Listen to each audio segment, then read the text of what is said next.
up, Dodgers Nation? Happy Friday. Doug McCain here. You can follow me on Twitter and Instagram at DMac_LA. We've got a mega Dodgers injury update coming your way in just a second. But quick reminder for all the latest Dodgers news, rumors, high videos, breakdowns, interviews, and more all season long. Be sure to hit that subscribe button, hit that notification bell. And if you really want to support the channel, smash that like button. And as always, I want your takes down below in the comment section. Today's Dodgers Nation question of the day. Which of the current Dodgers injured players are you most concerned about? And do you think that Victor Gonzalez can have a big bounce back year for the Dodgers? What are your expectations for Tommy Kainley? Do you think he's going to be a high impact leverage reliever for the Dodgers? I want all your thoughts on the Dodgers pen down below. And for all the latest Dodgers news, head over to DodgersNation.com. So last season, when it came to starting pitching, the Dodgers were decimated by injuries. LA used a total of 39 pitchers last year. That was a new franchise record. You had Andy Burns throwing for the Dodgers last year. You had Justin Turner making his pitching debut. Hey, go Google JT's ERA because it currently stands at 0.00. Shohei Ohtani is the best two-way player in Major League Baseball. Don't at me. No, I'm just messing around. But we've got some injury news to get into. The Dodgers, they are better equipped to withstand those injuries than they were last season. A lot of depth moves made in the offseason. You've got guys returning from injuries, pitchers that didn't pitch last season, guys like Tommy Kahnle and Ferguson, Danny Duffy, who they picked up at the deadline but wasn't able to go last year. He's expected to make a comeback at some point this season. So we've got some returns that appear to be imminent. We've got some guys that are a little further away, but let's dive right into this Dodgers mega injury update. So we're going to start with Tommy Kainley. So the Dodgers, they signed Kainley in the 2020 offseason after they knew there was a really good chance that he wouldn't pitch for them in 2021. He underwent Tommy John surgery in August of 2020, missed the entire 2021 season. You saw him in the Dodgers' final spring training game against the Angels. You saw that filthy changeup on display, and the expectation for Kainley this week is that he was going to make relief appearances on consecutive days. So far in his rehab assignment, he's pitched in 8 games, 3 with Oklahoma City, 5 with Rancho Cucamonga. He's allowed 2 runs in 6 1/3 innings pitched, has a 2.84 ERA. Last night, he pitched for the Rancho Cucamonga Quakes. He allowed 2 hits and a run, had a punch out through 8 pitches, and he could be back for the Dodgers as soon as next week. Dave Roberts said earlier in the week that appearing on consecutive days is the final box that Kainley will need to check off in his rehab program before he returns from the 10-day IL. So he has accomplished that. He's checked off that back-to-back box. Last night, he came in relief for the Dodgers' first-round pick last season, Maddox Bruns, the left-handed pitcher out of Alabama. The Dodgers, they selected him with the 29th pick last year in the MLB draft. So when it comes to Tommy Kainley, the Dodgers could see him back as early as next week versus the San Francisco Giants. So look for Kainley as early as next week. And the Dodgers, they fully expect him to be an impact reliever out of that Dodgers bullpen. I see him in a similar role as we saw Corey Knebel play last year, because we know if he's on, if he's healthy, he has lights out stuff. The fans are going to love him. So look out for Tommy Kainley as soon as next week. And next, Blake Treinen. So Blake Treinen, the Dodgers' best reliever last year. We saw that he was a little frustrated with Major League Baseball in the shortened spring training. I talked to Blake Treinen about that topic when I was at spring training, and he didn't feel like the ramp-up time was adequate enough, that it was a little dangerous to have these pitchers kind of try to build themselves up so quickly with all the uncertainty with the lockout in the offseason. And so far this season, Blake Treinen has appeared in 3 games. He's allowed 1 run in 3 innings of work. That home run that Connor Joe hit off him off that hanging cutter in the Dodgers' first series of the year against the Rockies. And on April 22nd, the Dodgers placed Treinen on the IL with right shoulder discomfort, but he hasn't pitched in a game since April 14th. So they backdated the move 3 days. So technically, Treinen is eligible to be activated on April 29th, but by all indications, he won't be ready to go by then. And Roberts said earlier in the week that it shouldn't be too long before he starts throwing again, but a clear time timetable for his return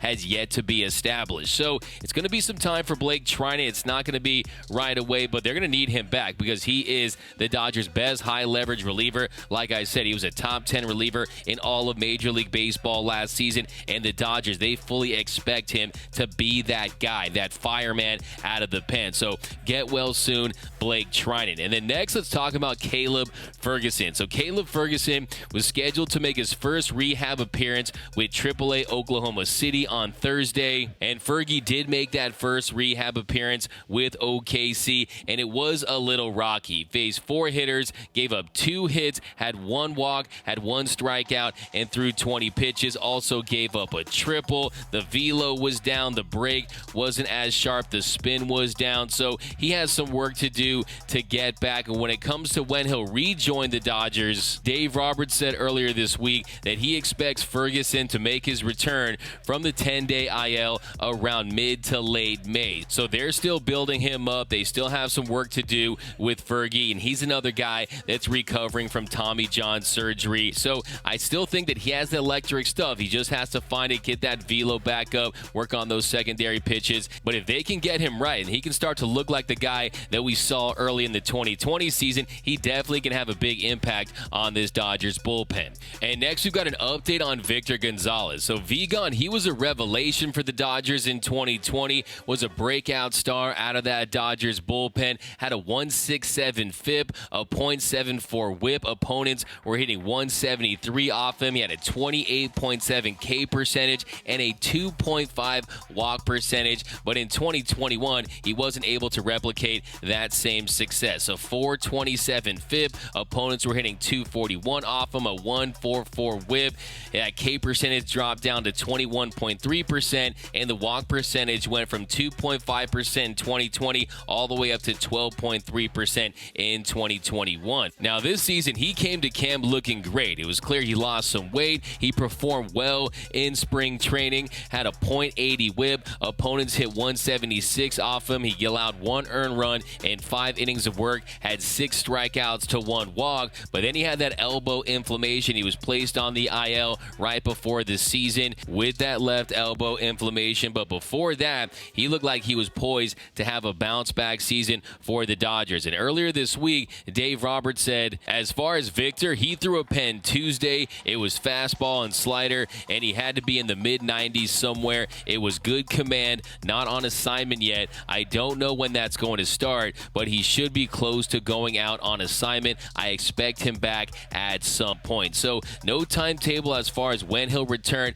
but he is making progress through that really solid bullpen session on Tuesday. So whenever he's ready, I fully expect Vigon to join this Dodgers bullpen. Hopefully he can be the guy that the Dodgers hoped he would be last season as that high leverage lefty out of the pen and be more like the pitcher he was in 2020. But I do think he's poised to have a bounce back season for LA. But now let's talk some starting pitching. Now we know one of the big storylines early on in the year, one of the big revelations is the Heeny dog, Andrew Heeny, sweeping Dodger fans off their feet with that new and improved sweeper slider that he's featured so far early on in his Dodger career. A pitch that he found during a bullpen session early in Colorado, but that's really changed his game. It's allowed him to throw less fastball. He can throw it during any counts. He doesn't have to just throw his best heater in those situations, and because of that, he's not serving up the dingers like we've seen in years past, at least so far. And if you look at his numbers across his first 2 starts, a 1.13 FIP, a .68 whip.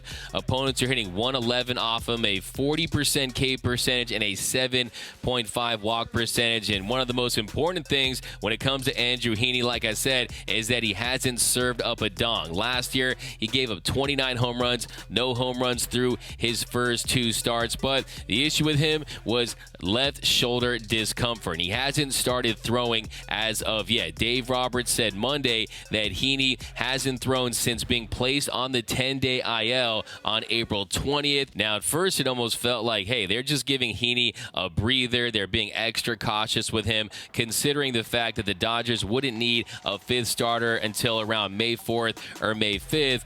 But the fact that he hasn't started throwing and he experienced that shoulder discomfort after his April 17th start, and then following that on April 20th, he attempted to play catch, and he wasn't feeling good after that, I think it is a little bit concerning. But the good thing is the Dodgers, they're in a much better position to absorb this early blow in the season because Tyler Anderson, a pitcher that they signed for $8.5 million, a guy that I was high on last season because I knew he could come and give you solid innings and give the Dodgers a chance to win and be a very dependable number 4, number 5 starter. Well, against the Padres, he gave up 2 runs in 4 2/3 innings, had 4 strikeouts to 3 walks. So not his best showing, but he did give the Dodgers a chance to win, and I think you'll see him go deeper in games as he transitions back to being a starting pitcher. So when it comes to Andrew Heaney, he definitely has looked good early on, but we'll have to monitor the injury situation. We'll see when he returns. But Tyler Anderson, I think he can hold it down for now for the Dodgers, but we'll definitely pay close attention to Heaney's status and hear what Dave Roberts has to say moving forward. And then Jack Harris of the LA Times reported that Danny Duffy recently started a throwing program but has yet to work off of a mound. And Duffy, he remains sidelined by the left forearm flexor strain he suffered last July. But the expectation with Duffy is that we could see him back sometime this summer and that he's going to be a contributor out of that Dodgers bullpen. And then yesterday we did a full video dedicated to Dustin May's status, but he's completed 8 bullpen sessions of 25 to 30 pitches, all in April, just fastballs. But Friday today, he's supposed to throw a bullpen session where he'll mix in some breaking stuff. So he continues to be on the mend. He's progressing. He's headed in the right direction. And the big milestone for him is going to be facing live hitters, and he hopes to do that in May. But we expect to see him back at some point in August out of that Dodgers pen. So Dustin Mania is going to resume at some point later